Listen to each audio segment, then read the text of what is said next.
a WikiVidi documentaries production. Don't forget to like and subscribe. Enjoy. Live Aid.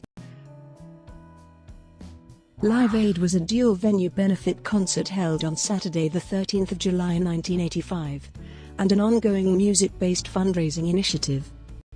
The original event was organized by Bob Geldof and Midge to raise funds for relief of the ongoing Ethiopian famine. Billed as the Global Jukebox, the event was held simultaneously at Wembley Stadium in London, England, United Kingdom, and John F. Kennedy Stadium in Philadelphia, Pennsylvania, United States. On the same day, concerts inspired by the initiative happened in other countries, such as the Soviet Union, Canada, Japan, Yugoslavia, Austria, Australia, and West Germany.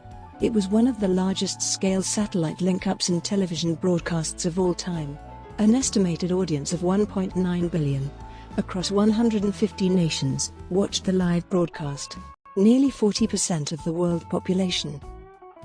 Background: the 1985 Live Aid concert was conceived as a follow-on to the successful charity single, Do They Know It's Christmas?, which was also the brainchild of Geldof and Ure. In October 1984, images of millions of people starving to death in Ethiopia were shown in the UK, and Michael Buck's BBC News reports on the 1984 famine. The BBC News crew were the first to document the famine, with Buck's report on the 23rd of October describing it as a biblical famine in the 20th century and the closest thing to hell on earth. The report shocked Britain, motivating its citizens to inundate relief agencies, such as Save the Children, with donations, and to bring the world's attention to the crisis in Ethiopia. Bob Geldof also saw the report, and called Midge from Ultravox, and together they quickly co-wrote the song, Do They Know It's Christmas?, in the hope of raising money for famine relief. Geldof then contacted colleagues in the music industry and persuaded them to record the single under the title Band Aid for free. On the 25th of November 1984, the song was recorded at Psalm West Studios in Notting Hill, London, and was released 4 days later. It stayed at number 1 for 5 weeks in the UK, was Christmas number 1, and became the fastest-selling single ever in Britain and raised £8 million, rather than the £70,000 Geldof and Ure had initially expected. Geldof then set his sights on staging a huge concert to raise further funds. The idea to stage a charity concert to raise more funds for Ethiopia originally came from Boy George, the lead singer of Culture Club. George and Culture Club drummer John Moss had taken part in the recording of Do They Know It's Christmas? And in December 1984 Culture Club were undertaking a tour of the UK, which culminated in 6 nights at Wembley Arena. On the final night at Wembley, Saturday the 22nd of December 1984, an impromptu gathering of some of the other artists from Band Aid joined Culture Club on stage at the end of the concert for an encore of Do They Know It's Christmas? George was so overcome by the occasion he told Geldof that they should consider organising a benefit concert. Speaking to the UK music magazine Melody Maker at the beginning of January 1985, Geldof revealed his enthusiasm for George's idea, saying, "If George is organising it, you can tell him he can call me at any time and I'll do it. It's a logical progression from the record. But the point is you don't just talk about it, you go ahead and do it." It was clear from the interview that Geldof had already had the idea to hold a dual-venue concert and how the concerts should be structured. Organisation. Among those involved in organising Live Aid were Harvey Goldsmith, who was responsible for the Wembley Stadium concert, and Bill Graham, who put together the American leg. The concert grew in scope, as more acts were added on both sides of the Atlantic. Tony Werner, inventor of instant replay, was able to secure John F. Kennedy Stadium through his friendship with Philadelphia Mayor Good and was able to procure, through his connections with ABC's primetime chief, John Hamlin, a 3-hour primetime slot on the ABC network and, in addition, was able to supplement the lengthy program through meetings that resulted in the addition of an ad hoc network within the US, which covered 85% of TVs there. Werner designed the needed satellite schematic and became the executive director as well as the co-executive producer along with Hal Upalinger. Orpelinger came up with the idea to produce a 4-hour video edit of Live Aid to distribute to those countries without the necessary satellite equipment to rebroadcast the live feed. Collaborative effort. The concert began at 12 o'clock British Summer Time at Wembley Stadium in the United Kingdom. It continued at John F. Kennedy Stadium in the United States, starting at 13:51 BST.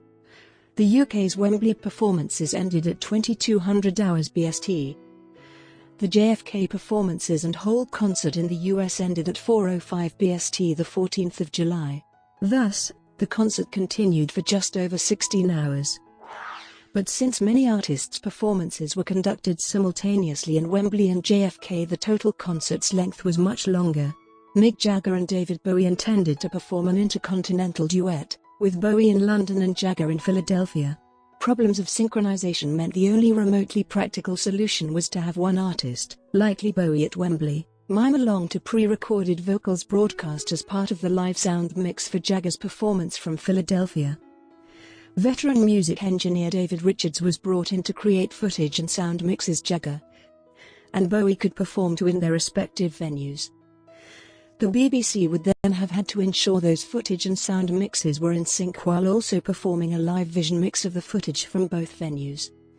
The combined footage would then have had to be bounced back by satellite to the various broadcasters around the world. Due to the time lag, Richards concluded there was no way for Jagger to hear or see Bowie's performance, meaning there could be no interaction between the artists, essentially defeating the whole point of the exercise. On top of this, both artists objected to the idea of miming at what was perceived as a historic event.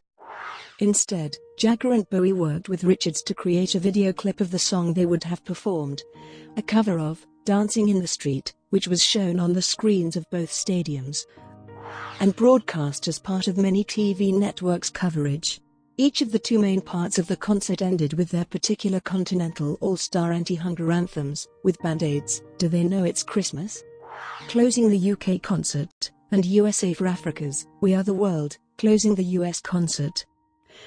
Concert organizers have subsequently said they were particularly keen to ensure at least one surviving member of the Beatles, ideally Paul McCartney, took part in the concert as they felt that having an elder statesman from British music would give it greater legitimacy in the eyes of the political leaders whose opinions the performers were trying to shape.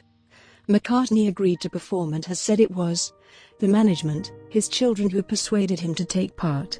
In the event, he was the last performer to take to the stage and one of the few to be beset by technical difficulties. His microphone failed for the first 2 minutes of his piano performance of "Let It Be," making it difficult for television viewers and impossible for those in the stadium to hear him. He later joked by saying he had thought about changing the lyrics to "There will be some feedback, let it be." Phil Collins performed at both Wembley Stadium and JFK, traveling by helicopter to Heathrow Airport, then by Concorde to New York, and by another helicopter to Philadelphia. Aside from his own set at both venues, he also played the drums for Eric Clapton and played with the reuniting surviving members of Led Zeppelin at JFK on the Concorde flight. Collins encountered actress and singer Cher, who was unaware of the concerts. Upon reaching the US, she attended the Philadelphia concert and can be seen performing as part of the concert's "We Are the World" finale. The broadcasts. Broadcaster Richard Skinner opened the Live Aid concert with the words, "The concert was the most ambitious international satellite television venture that had ever been attempted at the time." In Europe, the TV feed was supplied by the BBC, whose broadcast was presented by Richard Skinner, Andy Kershaw, Mark Ellen, David Hepworth, Andy Batten Foster, Steve Blacknell, Paul Gambaccini, Janice Long, and Mike Smith, and included numerous interviews and chats in between the various acts. The BBC's television sound feed was mono, as was all UK TV audio before Nicom was introduced, but the BBC Radio 1 feed was stereo and was simulcast in sync with the TV pictures. Unfortunately, in the rush to set up the transatlantic feeds, the sound feed from Philadelphia was sent to London via transatlantic cable, while the video feed was via satellite, which meant a lack of synchronization on British television receivers. Due to the constant activities in both London and Philadelphia, the BBC producers omitted the reunion of Crosby, Stills, Nash and Young from their broadcast. The BBC, however, did supply a clean feed to various television channels in Europe. ABC was largely responsible for the US broadcast. An entirely separate and simultaneous US feed was provided for cable viewers by MTV, whose broadcast was presented in stereo and accessible as such for those with stereo televisions. At the time, before multi-channel television sound was enacted nationwide, very few televisions reproduced stereo signals and few television stations were able to broadcast in stereo. While the telecast was run commercial-free by the BBC, both the MTV and syndicated ABC broadcasts included advertisements and interviews. As a result, many songs were omitted due to the commercial breaks, as these songs were played during these slots. The biggest issue of the syndicated ABC coverage is that the network had wanted to reserve some of the biggest acts that had played earlier in the day for certain points in the entire broadcast, particularly in the final 3 hours in prime time. Thus, Orbis Communications had some sequences replaced by others, especially those portions of the concert that had acts from London and Philadelphia playing simultaneously. For example, while the London/Wembley finale was taking place at 2200 hours London time, syndicated viewers saw segments that had been recorded earlier, so that ABC could show the UK finale during its primetime portion. In 1995, VH1 and Much Music aired a re-edited 10-hour rebroadcast of the concert for its 10th anniversary. At one point midway through the concert, Billy Connolly announced he had just been informed that 95% of the television sets around the world were tuned to the event, though of course this cannot be verified. The Live Aid concert in London was also the first time that the BBC outside broadcast sound equipment had been used for an event of such scale, in stark contrast to the mirrored sound systems commonly used by the rock band touring engineers, with two 40/48 channel mixing consoles at the front of house, and another pair for monitors. The BBC sound engineers had to use multiple 12-channel desks. Some credit this as the point where the mainstream entertainment industry realized that the rock concert industry had overtaken them in technical expertise. Wembley Stadium. The Coldstream Guards Band opened with the Royal Salute, a brief version of the national anthem, God Save the Queen. Status Quo were the first act to appear and started their set with Rocking All Over the World, also playing Caroline, and fan favorite, Don't Waste My Time. Bob told me, it doesn't matter a fuck what you sound like, just so long as you're there, recalled guitarist and singer Francis Rossi. Thanks for the fucking honesty, Sir Bob. This would be the band's last appearance with bassist and founder member Alan Lancaster and drummer Pete Kircher, although Lancaster and Kircher's predecessor John Coughlin briefly rejoined Rossi and Rick Parfitt for two short tours in 2013 and 2014 under the name The Frantic Four. Princess Diana and Prince Charles were among those in attendance as the concert commenced. Bob Geldof performed with the rest of the Boomtown Rats, singing, I Don't Like Mondays. He stopped just after the line, The lesson today is how to die, to loud applause. He finished the song and left the crowd to sing the final words. Elvis Costello sang a version of the Beatles', All You Need Is Love, which he introduced by asking the audience to help him sing this old Northern English folk song. Queen's 21-minute performance, which began at 6:41 p.m., was voted the greatest live performance in the history of rock. In a 2005 industry poll of more than 60 artists, journalists and music industry executives, Queen's lead singer Freddie Mercury at times led the crowd in unison refrains, and his sustained note during the a cappella section came to be known as the note heard round the world. The band's 6-song set opened with a shortened version of Bohemian Rhapsody, and closed with We Are the Champions.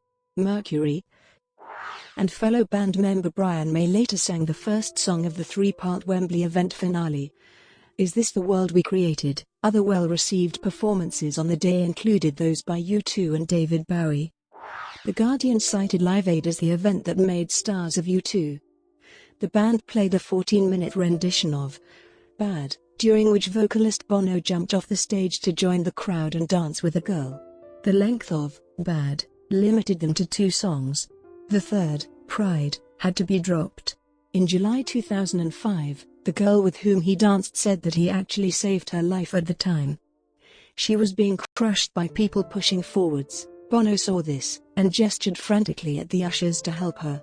They did not understand what he was saying, and so he jumped down to help her himself. David Bowie's performance has been described by Rolling Stone as, arguably Bowie's last triumph of the 1980s. The UK reception of the US feed failed several times, and was dogged throughout the US concert by an intermittent regular buzzing on the audio from the US, and also failed during their relay of Japan's concert, which blacked out most of Of Course's song, Endless Nights. In addition, the transatlantic broadcast from Wembley Stadium suffered technical problems and failed during The Who's performance of their opening song, My Generation. Immediately after Roger Daltrey sang, Why Don't You All Fade? The broadcast eventually returned as the last verse of Pinball Wizard was played. John Entwistle's bass wouldn't work at the start, causing an awkward delay of over a minute before they could start playing.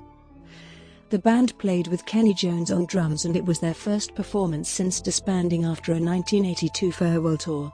The Who's performance, including an at times chaotic, but blistering version of Won't Get Fooled Again, was described as rough, but right by Rolling Stone, but they would not perform together again until the 1988 BPI Awards. While performing Let It Be, near the end of the show, the microphone mounted to Paul McCartney's piano failed for the first 2 minutes of the song, making it difficult for television viewers and the stadium audience to hear him. During this performance, the TV audience were better off, audio-wise, than the stadium audience, as the TV sound was picked up from other microphones near McCartney. The stadium audience, who could obviously not hear the electronic sound feed from these mics, unless they had portable TV sets and radios, drowned out what little sound from Paul could be heard during this part of his performance. As a result, organizer and performer Bob Geldof, accompanied by earlier performers David Bowie, Alison Moyet, and Pete Townsend, returned to the stage to sing with him and back him up, by which time Paul's microphone had been repaired. At the conclusion of the Wembley performances, Bob Geldof was raised onto the shoulders of The Who's guitarist Pete Townsend and Paul McCartney. John F. Kennedy Stadium. The host of the televised portion of the concert in Philadelphia was actor Jack Nicholson. The opening artist Joan Baez announced to the crowd, "This is your Woodstock, and it's long overdue," before leading the crowd in singing Amazing Grace and We Are the World. When Madonna got on stage, despite the 95 degrees Fahrenheit ambient temperature, she proclaimed, "I'm not taking shit off today," referring to the recent release of early nude photos of her in Playboy and Penthouse magazines. During his opening number, American Girl, Tom Petty flipped the middle finger to somebody offstage about 1 minute into song. Petty stated the song was a last-minute addition when the band realized that they would be the first act to play the American side of the concert after the London finale, and since this is, after all, JFK Stadium, when Bob Dylan broke a guitar string while playing with the Rolling Stones members Keith Richards and Ronnie Wood, Wood took off his own guitar and gave it to Dylan. Wood was left standing on stage guitarless. After shrugging to the audience, he played air guitar, even mimicking The Who's Pete Townsend by swinging his arm in wide circles, until a stagehand brought him a replacement. The performance itself was included in the DVD, including the guitar switch and Wood talking to stagehands, but much of the footage used were close-ups of either Dylan or Richards. During their duet on It's Only Rock and Roll, Mick Jagger ripped away part of Tina Turner's dress, leaving her to finish the song in what was, effectively, a leotard.